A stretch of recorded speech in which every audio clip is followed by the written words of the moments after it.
और भारतीय जनता पार्टी इसमें बहुत बार बार अपनी आवाज़ उठा रहे हैं। नमस्कार, आप देख रहे हैं न्यूज़ 18।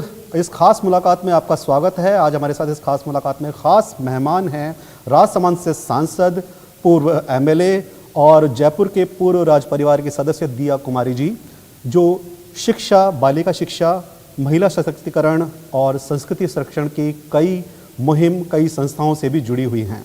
नमस्कार दिया कुमारी जी, आपका बहुत नमस्कार। राजनीति में आने के साथ और उससे पहले भी आप प्रिंसेस दिया कुमारी फाउंडेशन के जरिए महिला सशक्तिकरण, बालिका शिक्षा, इन सब से आप जुड़ी हुई रही हैं। बेटी बचाओ बेटी पढ़ाओ अभियान की आप ब्रांड एम्बेसडर भी रही हैं। आखिर ऐसी क्या प्रेरणा थी जिसकी वजह से आप इस सोशल सेक्टर से जुड़ी? जी, सबसे पहले तो मैं आपका धन्यवाद दूंगी कि आपने मुझे आज इस इंटरव्यू में और इस शो में बुलाया। मैं जब राजनीति में आई 2013 में, उससे पहले से ही मैं मेरे फाउंडेशन के माध्यम से और हमारे जो ट्रस्ट हैं और संस्थाएं चलती हैं उनके माध्यम से मैं महिला सशक्तिकरण, एजुकेशन और बहुत सारी और सोशल कॉजेज़ से जुड़ी हुई थी। और तो मैं ये कहना चाहूँगी कि मैंने अपने परिवार में देखा कि मेरे पिताजी सेना में रहे हुए थे और मेरे पिताजी को महावीर चक्र से सम्मानित भी किया गया 1971 वॉर में। और मेरी दादी साहब गायत्री देवी जी, उन्होंने भी बहुत कुछ किया, पॉलिटिक्स में भी रही थी वो, और एजुकेशन से, गर्ल्स के एजुकेशन से जुड़ी हुई थी। उन्होंने एमजीडी की स्थापना भी की। मेरे दादाजी भी एजुकेशन से जुड़े हुए थे और बहुत कुछ उन्होंने जयपुर के लिए किया। बहुत सारी ऐसी संस्थाओं की स्थापना की। उस समय का एयरपोर्ट भी उन्हीं की देन है, एसएमएस हॉस्पिटल भी है। तो मैंने उनसे ये सब संस्कार, उन्हीं से मुझे लग रहा है कि ये सब संस्कार मैंने सीखे।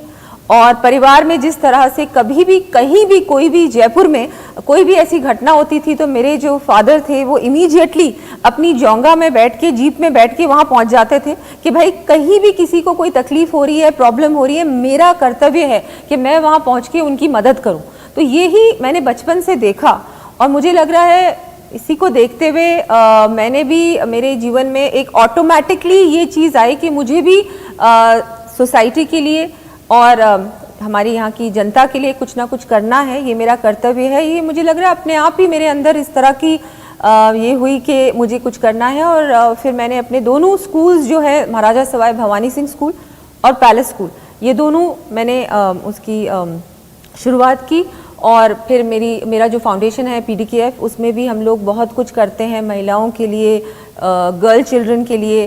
फिर मैं जब एमएलए बनी तो मुझे बेटी बचाओ बेटी पढ़ाओ, जो हमारी प्रधानमंत्री जी की बहुत ही ऐसी योजना है जिससे कि हमारी बेटियों को सम्मान मिला है, फिर से उनकी जो जगह सोसाइटी में होनी चाहिए वो उनको मिली है। और लोगों को जो जागरूकता बढ़ी है इस अभियान के बाद, ये बहुत ही महत्वपूर्ण, बहुत ही बड़ा काम हुआ है।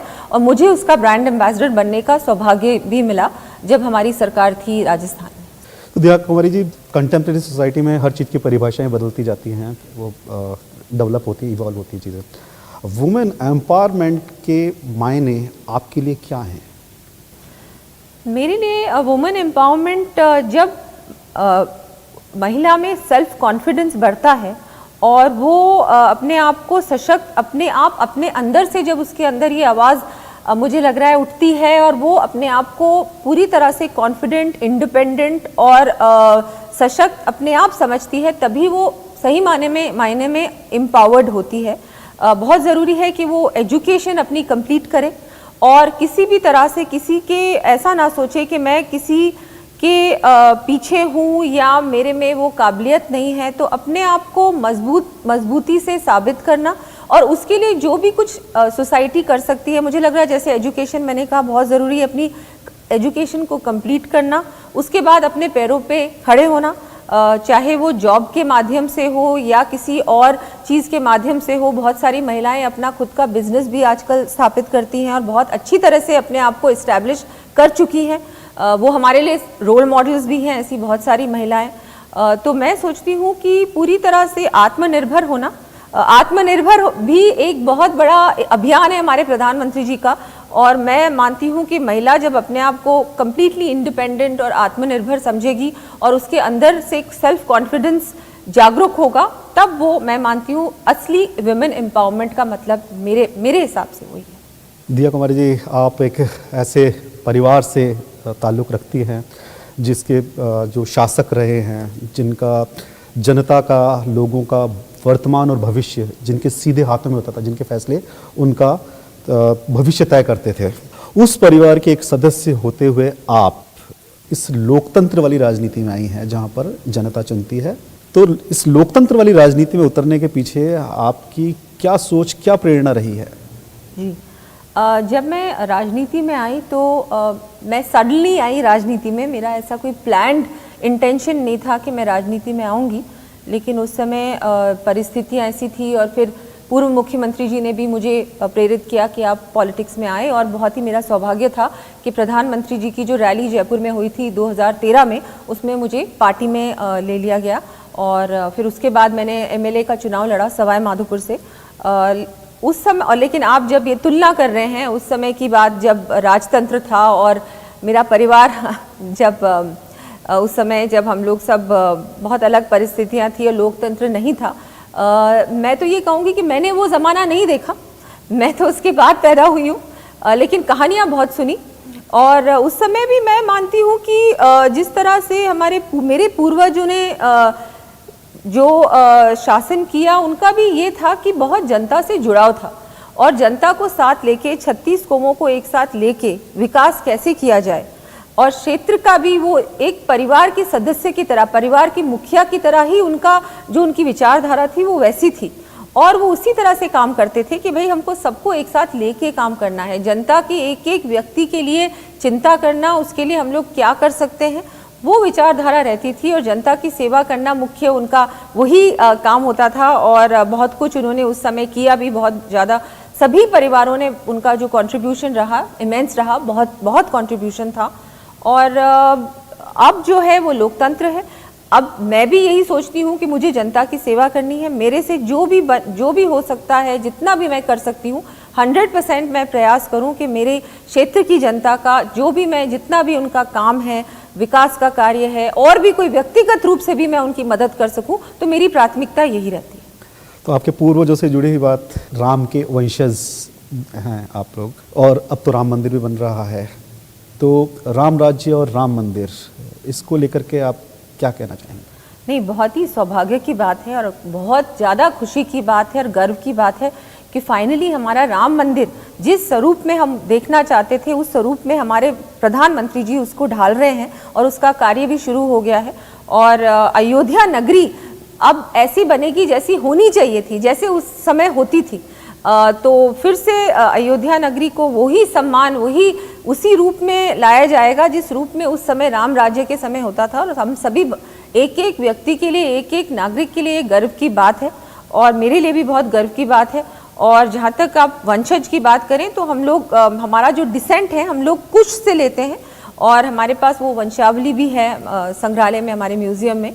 और बहुत मेरे लिए भी खुशी की, बहुत गर्व की बात है कि ये कार्य फाइनली होने जा रहा है। ये बहुत समय से पेंडिंग था और प्रधानमंत्री जी का भी ये बहुत बड़ा एक उन्होंने ये अपने हाथ में लिया है कि नहीं, ये राम मंदिर, भव्य राम मंदिर बनना चाहिए और उसी कार्य में, उसी दिशा में कार्य चल रहा है। बहुत खुशी की बात।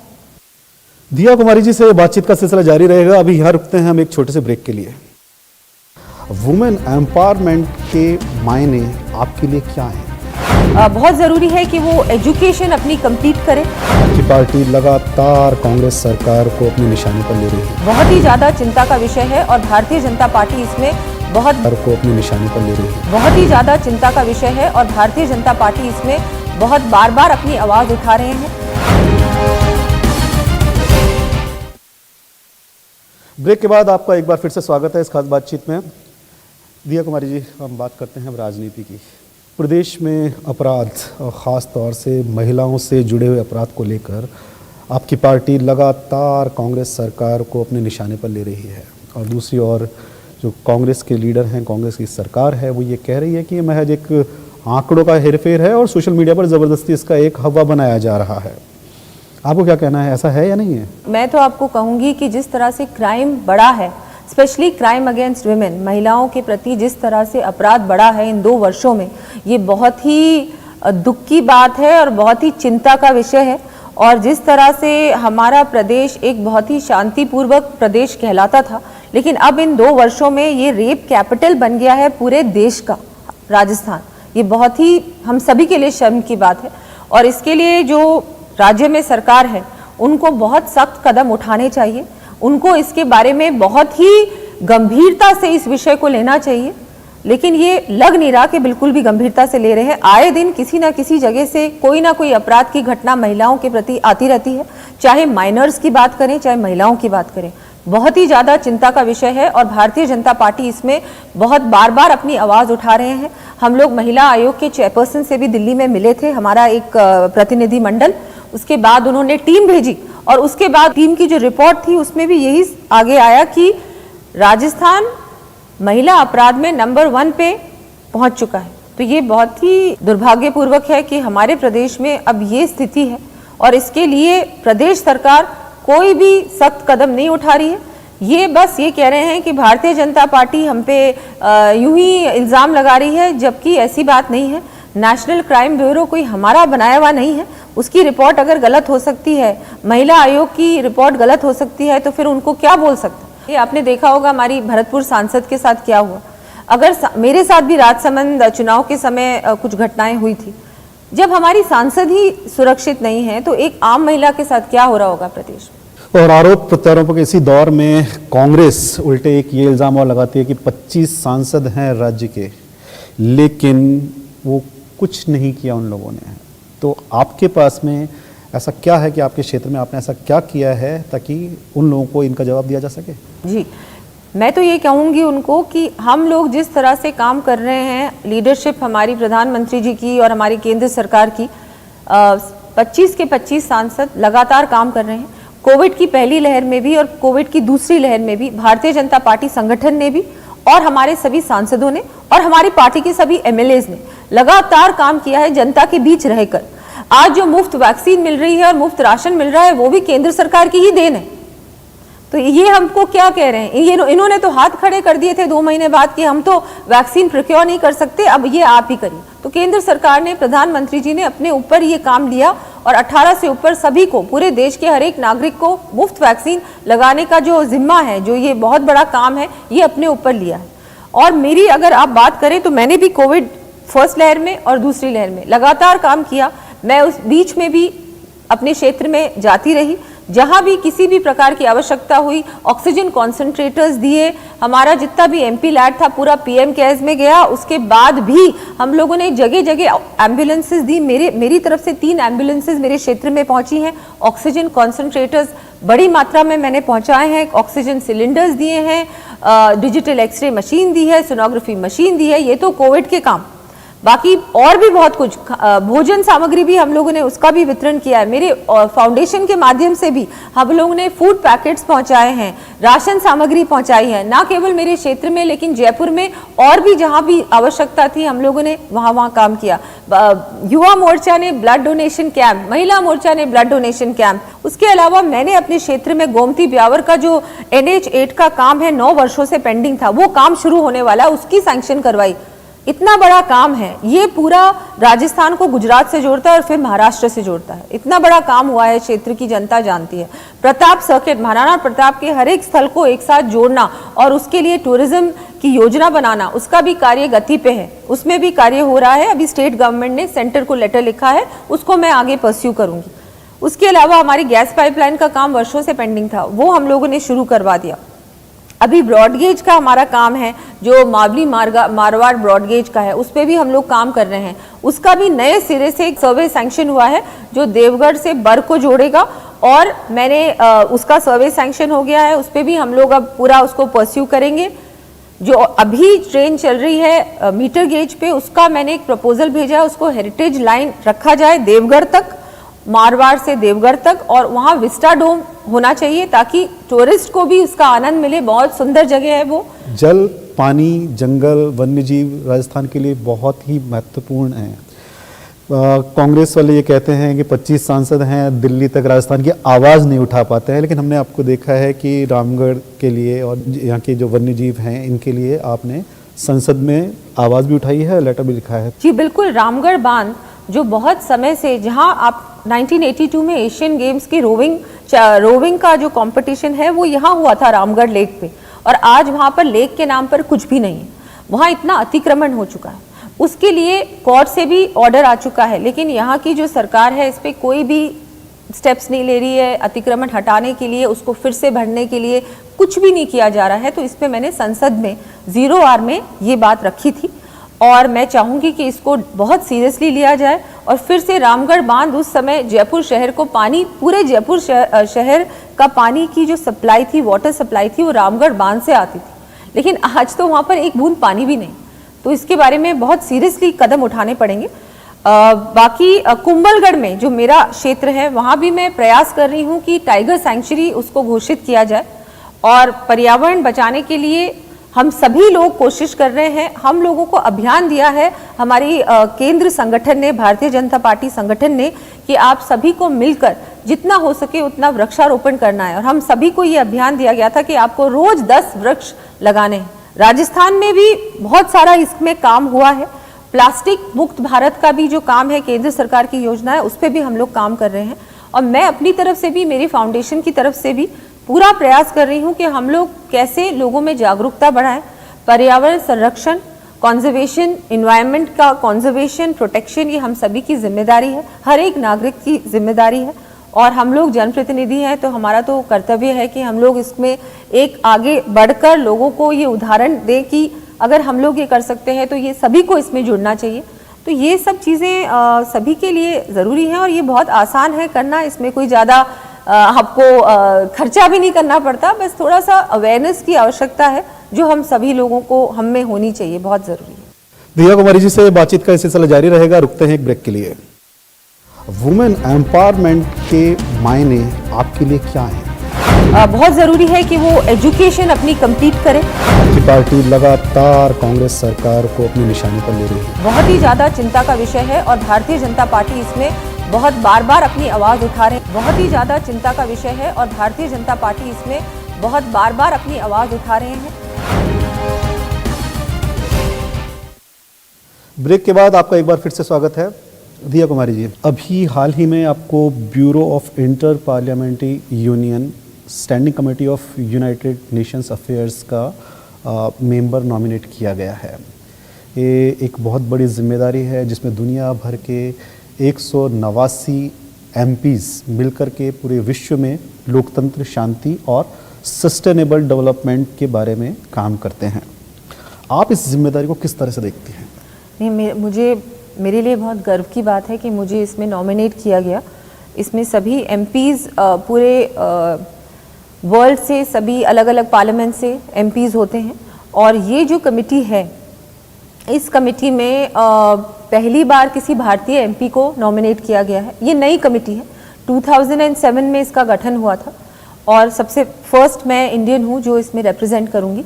मेरे लिए बहुत गर्व की बात है, और इसमें जो भी एजेंडा होगा, ये क्या होता है, इसमें जो भी एजेंडा होता है मीटिंग का, उसके हिसाब से आपको तैयारी करके आपके देश का और रीजन का, क्योंकि ये तो पूरा साउथ ईस्ट एशियन रीजन से जो भी वहाँ की समस्या होगी, उस एजेंडा से रिलेटेड उसको आपको रखना होता है। और मैं अपनी तरफ से पूरा प्रयास करूँगी कि हमारी देश की पूरी जिस तरह से हम लोग रिप्रेजेंट करना चाहते हैं, हमारी बात रखना चाहते हैं, मजबूती से वहाँ इस बात को रखूँ। उस पटल पे बहुत बड़ा प्लेटफॉर्म है, और मैं धन्यवाद देना चाहूँगी हमारे स्पीकर साहब का और हमारे प्रधानमंत्री जी का, जिन्होंने मुझे ये जिम्मेदारी दी। जिम्मेदारियां आपकी लगातार बढ़ती जा रही हैं। पहले आप विधायक रही हैं, अब सांसद हैं।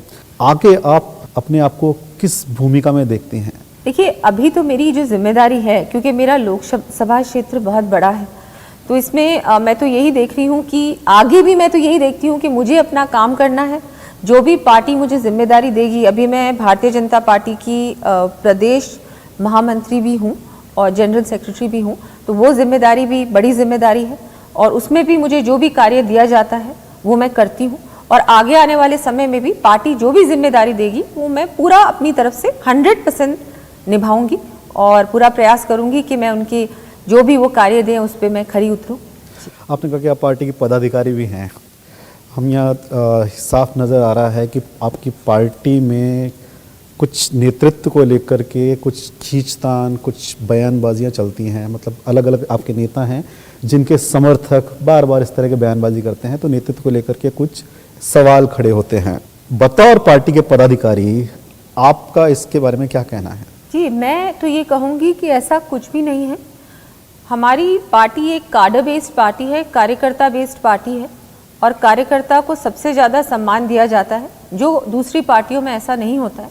और अभी ऐसी कोई बात है भी नहीं, क्योंकि जब समय आएगा तब हमारा जो राष्ट्रीय नेतृत्व है वो इस पे डिसीजन लेंगे कि क्या आगे की योजना है, क्या करना है और क्या नहीं। अभी हम सब एक साथ काम कर रहे हैं, और ये सारी बातें तो विपक्ष के पास और कुछ बोलने को है नहीं। उनके खुद की पार्टी में जो कुछ हो रहा है वो सभी जानते हैं, तो वो अपनी खींचतान की वजह से ये हम लोगों पे डाल रहे हैं कि नहीं आपके भी यही हो रहा है, जबकि हमारे ऐसा कुछ भी नहीं हो। पर्सनल ओपिनियन किसी की भी हो सकती है, वो पार्टी का कोई भी व्यक्ति अपना पर्सनल ओपिनियन दे सकता है, लेकिन मैं मानती हूँ कि पार्टी ऐसा कुछ भी नहीं सोच रही। हम लोग एक साथ ही हैं। हमारे जितने भी कार्यक्रम होते हैं उसमें सारे ही हमारे पार्टी के बड़े नेता, सभी नेता, पूर्व नेता, अभी जो हमारे संगठन में हैं, चाहे राष्ट्रीय संगठन में, चाहे हमारे प्रदेश संगठन में हैं, वो सभी भाग लेते हैं। तो ऐसी कोई भी खींचतान नहीं चली। ढूंढाड़ और मेवाड़ दो जो क्षेत्र हैं वो आपसे जुड़े हुए हैं।